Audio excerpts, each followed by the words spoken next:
बोलवलंय दादा जाण्यापेक्षा सरकारला बोललोय त्यांनी आज कॅबिनेट घेतली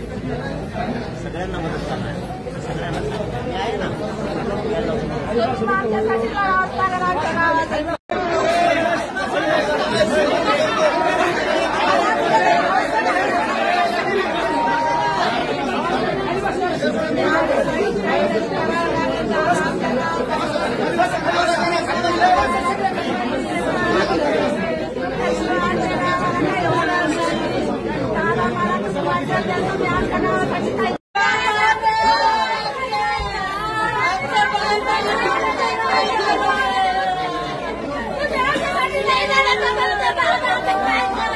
थांबा